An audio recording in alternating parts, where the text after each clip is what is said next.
বিড়ি না খেলে হাগায় হয় না। ঠিক বললাম না ভুল বললাম? ওকে পায়খানা করে বিড়ি খেতে হয়, তবে তার পায়খানা বের হয়। অনেক হারামখোর আছে গুটখা না খেলে তার পায়খানা হয় না।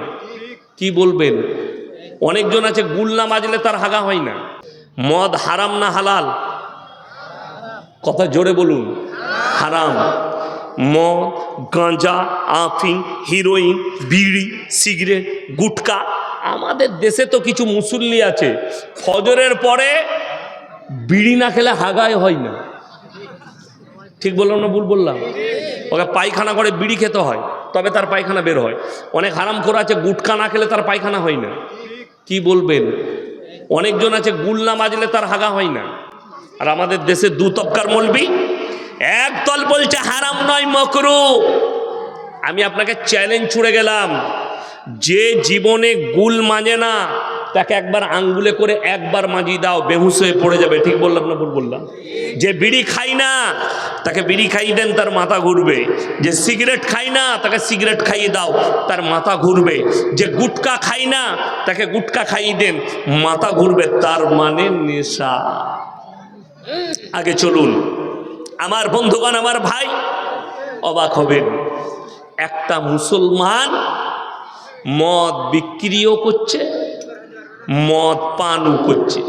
আরে আমি দেখি দেবো মালদা জেলায় এই পুকুরিয়া থানায় হারামখোর চায়ের দোকানে চা বেচছে আর লুকিয়ে গাঁজার পুড়িয়া বেচছে।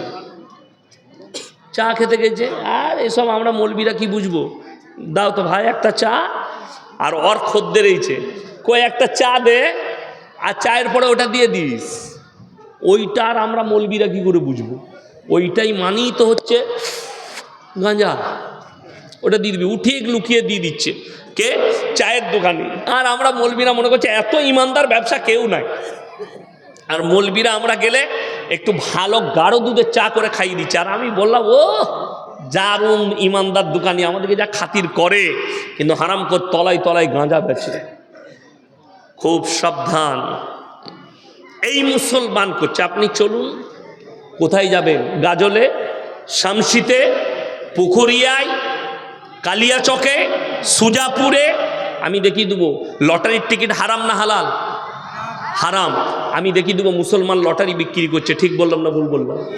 তাহলে এই লোক হারাম জানার পরে লটারি কি করে একটা মুসলমান বেচতে পারে? কি করে এই কাজ করতে পারে হারাম জানার পরে? এইগুলো ছাড়ছে না কেন জানেন? এর জন্যে দায়ী হচ্ছে আমাদের সমাজ ব্যবস্থা।